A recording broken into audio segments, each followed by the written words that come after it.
We are overly reliant upon technology in our day-to-day lives. We all know that. But when it comes to certain industries, when it comes to heavy manufacturing, heavy transportation, specialized things like military and everything like that, we are even more reliant upon technology than we realize. I'm going to talk about one piece of technology that we've become extremely over-reliant upon, and this one piece of technology, if it is removed or tinkered with, could cause massive catastrophic damage to our society at large and incapacitate large swaths of our U.S. military as well as other industries and things. Do you know how important and how vital GPS is to everyday life? We're going to be talking about the things that are affected. Your cell phones, not just the location on your cell phones, but honestly, all the cell phones in the U.S. could be shut down if GPS were shut down for a relatively an extended period of time. The synchronization of the cell phones. Your power grid could be taken down by the lack of synchronization provided by GPS. A lot of people just think about the location that is provided by GPS, but the timing can actually be even more critical. You could lose your cell phones, you could lose your power, you could lose the internet, all because GPS is either jammed, spoofed, or just taken out. We're going to jump into all of that and talk about how some ways you can take to protect yourself and be aware of how vulnerable the U.S. society and Western countries are at large. This video is brought to you by Genesis Gold Group, and just goes to show once again, when everything is electronic out there and all your assets are electronic, is that really such a great idea? Is it not better to actually have physical assets? Your retirement funds are kind of locked in, but you might want to consider putting them into physical gold, physical silver. They will be in a vault, but you will have a paper copy of your certificate showing that you actually own that silver, gold, physical platinum inside that vault to claim, even if everything goes down. You want to talk to Jonathan and his team at Genesis Gold, and they'll be able to talk to you about all of that and more. So GPS. GPS is, of course, used for navigation. You get your little phone out and you tell your phone where you want to go, and then Mr. Google or someone else tells you, turn right here or turn left there. After 200 yards, go straight, We used to have little GPS devices do that. Now we have our phones do that, right? Most people, that's how they get around. A lot of people couldn't find anything if their GPS didn't tell them exactly where things are. It's amazing how many people, especially below the age of 30, use GPS constantly and don't really actually know where things are. If you've seen younger folks these days, perhaps you're a younger folk yourself, and just think about how often you use GPS to get everywhere. Do you actually know how to get from place to place? Nowadays, it's not uncommon for people to use GPS every time they go to a certain place, even if they go there relatively frequently. They've never quite fully mastered the memorization of the route. So if GPS were to go out, there'd be a lot of lost people who don't know what to do. And when they try to pull up their maps, they don't have any maps. They have internet maps, so hopefully Google Maps is still working, and for a time it probably will be. You might be able to kind of figure your way out using that. But there are some serious problems. GPS is not just used for positioning, but also for timing. Electronic devices know what time it is. You've probably noticed how your watch gets off time more and more as time goes by, but your phone manages to stay always on time. Your computer, same thing. It's magic. Your devices know exactly what time it is, and partially that is through internet synchronization, but also through GPS synchronization. In fact, the internet knows what time it is and tells your devices what time it is because GPS tells them what time it is. You can actually do this by taking your phone off of network and off of internet, and your phone will actually stay on time because it will track the time based on GPS. So we've done some modern marvels where we are completely sharing bandwidth when we're talking to cell phone towers. Lots of people's cell phones simultaneously talking to the same towers, and they're able to synchronize their transmissions in microbursts because they're so in tune time-wise with each other. But if you don't have that coordination, the cell phones will start stepping all over each other, and actually your cell phones might not work anymore. You might try to dial and it won't actually work with the cell phone towers. If there's no GPS for a period of time and phones all start to drift all over the place, phones may stop working completely. And the next step to that, of course, is internet.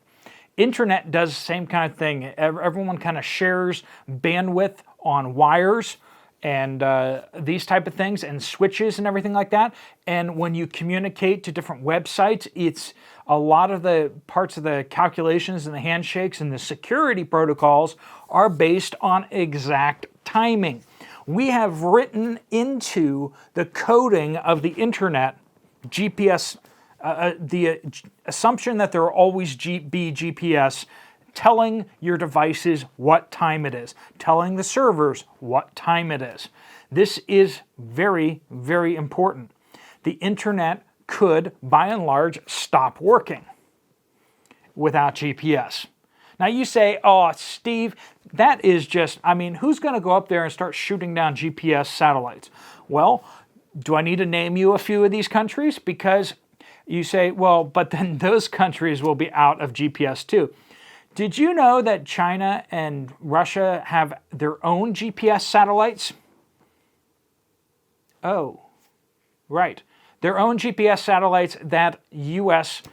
Technology can't use? Oh, interesting, isn't it? But it's worse than that.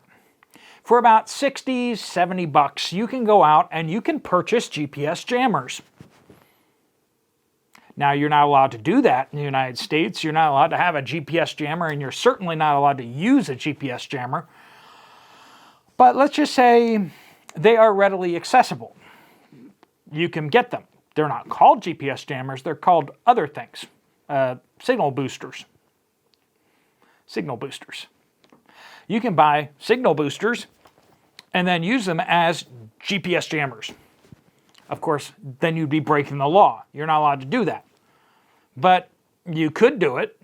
You could jam cell phone signals too. We're not allowed to do that. You're allowed in the United States to own cell phone signal jammers, but you're not allowed to use them. You're not allowed to even own a GPS jammer. But like I said, because they're not really enforced, and because those things have other uses, you can get them, okay? You can get them for $60, $70. Now, if some monkey could get $60, $70 GPS jammer and jam GPS in a relatively small confines, what about a competent hostile actor or a hacker or whatever that really wants to cause some mayhem? Could they knock out or jam GPS in a larger area, like around a bank? Yeah, they could. They could. Absolutely. And then when you start talking about state actors who are equipped with state-of-the-art equipment and stuff like that, that's specifically designed for this, they can cause some real damage. Not to mention states can shoot GPS satellites out of orbit as well. And that would definitely cause quite the problem out there. GPS, what does it run? What would be the main effects of that? Of course, we've already talked about cell phones, we've talked about internet, but let's talk about financial systems. So financial systems use timing pretty intensively. We had a flash crash just a couple years ago that was caused by a GPS timing issue.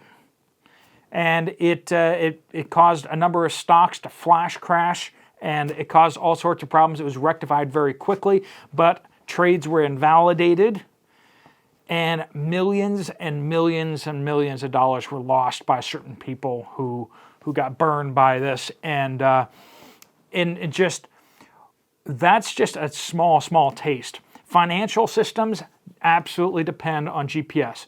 Does the FedNow system that's coming out, the digital dollar, does that depend on GPS? You had better bet your shorts on that it actually does.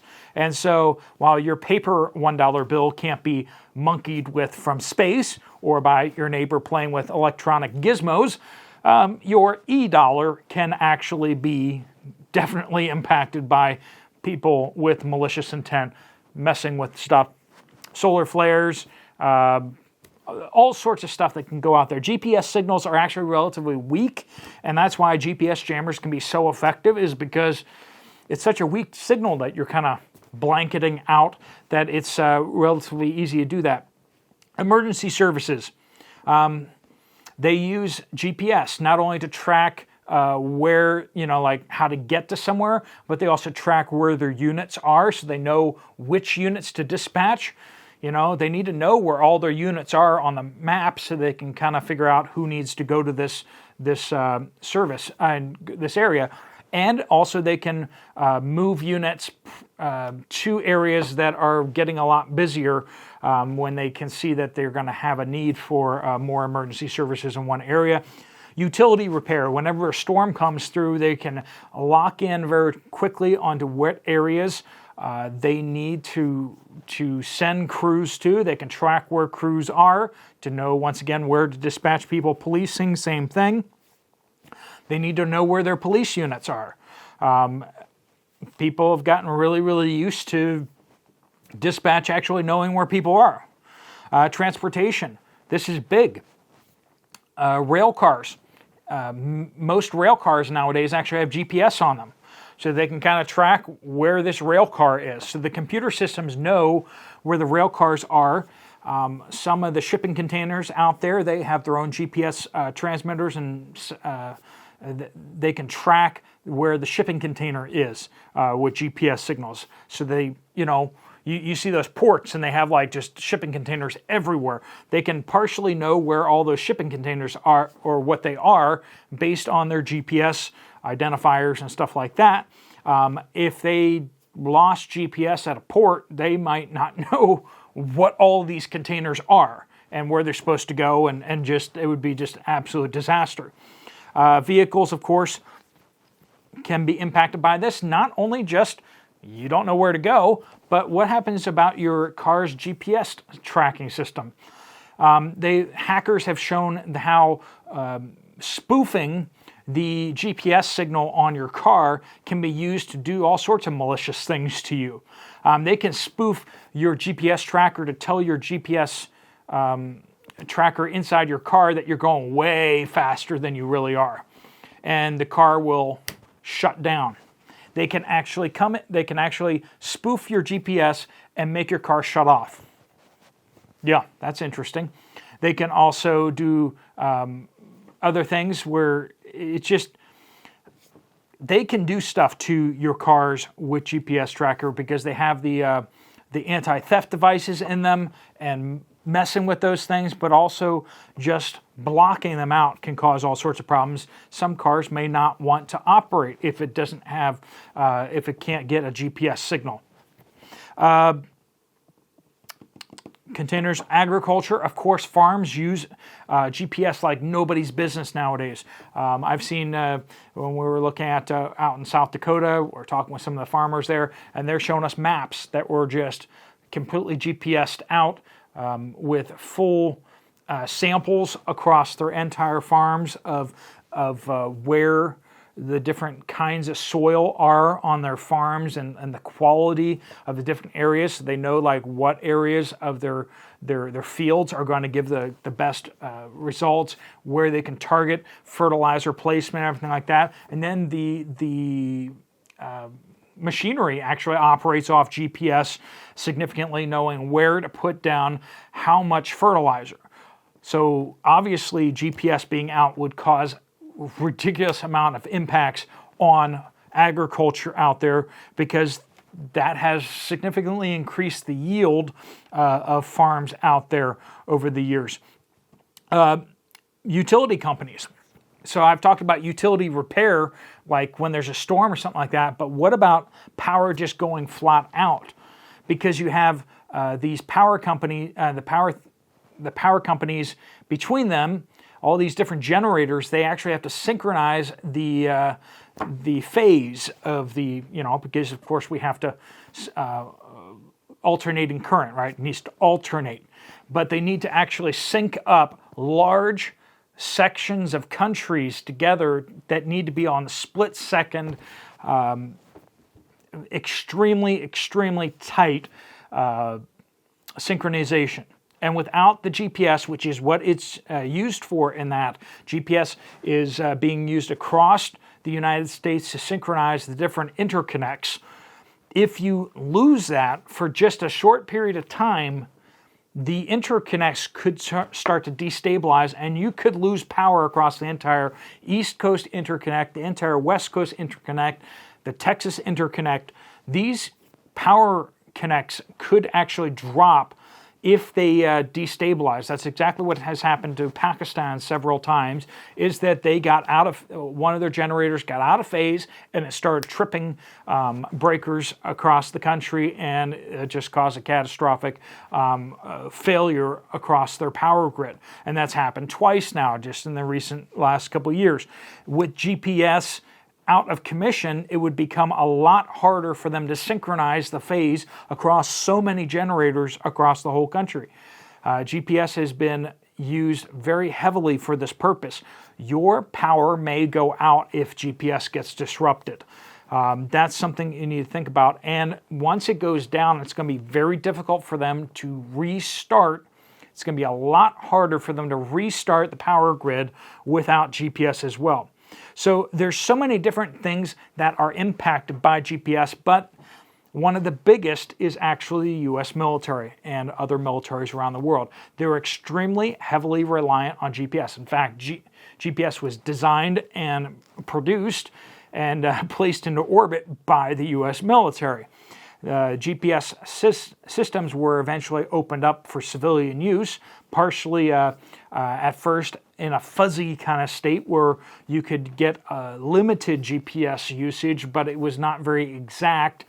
The military is like, well, it's too dangerous for us to give this out to everybody. But then they started giving it out to everybody once they realized how much it was going to really impact the economy, how much it was going to really benefit the U.S. economy. And so they did that. But the problem is now everybody is dependent upon it.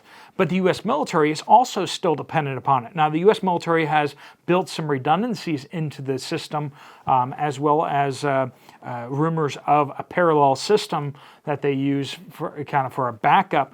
But back in 2016, a study showed that 70% of the U.S. Army's major systems require GPS.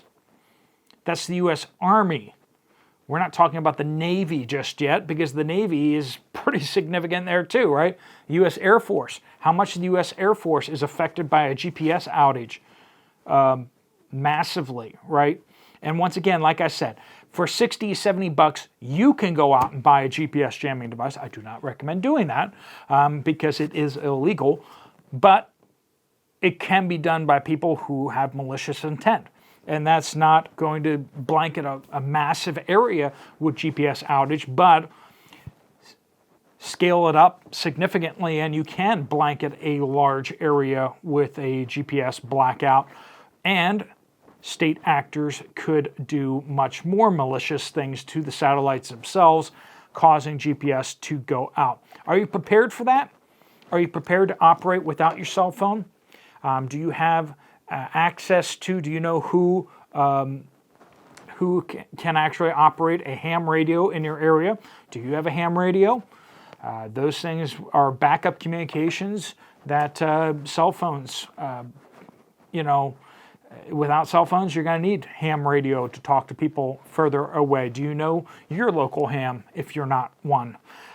In addition to that, power. You may need to build your own power grid. If there's no power coming into your house, are you going to be able to sustain a power outage? We all talk about that solar storms can take out the power. We talk about EMP can take out the power, but GPS getting monkeyed up with could actually run out the power as well. So it might just be one monkey with a GPS jammer that causes all sorts of problems. All they need to do is know where GPS timing relays are and target those to destabilize either the power grid, cell phone communications. Hackers have shown that they can move the time forward and backwards on electronic devices using GPS manipulations. It all can be done.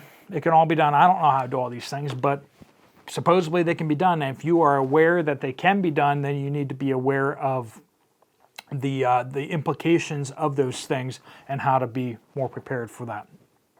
All right, folks, if you found this video to be useful or helpful, you might want to check out this other video from me right over here. Also, if you haven't signed up for the newsletter, you might want to make sure you sign up for the newsletter in case I get booted off here. Or if you just want to get a free email every week talking about practical steps that you can take to get more prepared, that's right here. You can click through right there to MailChimp and to the sign-up form. All right, folks, thanks so much for watching. This is Steve Poplar. I'll see you later.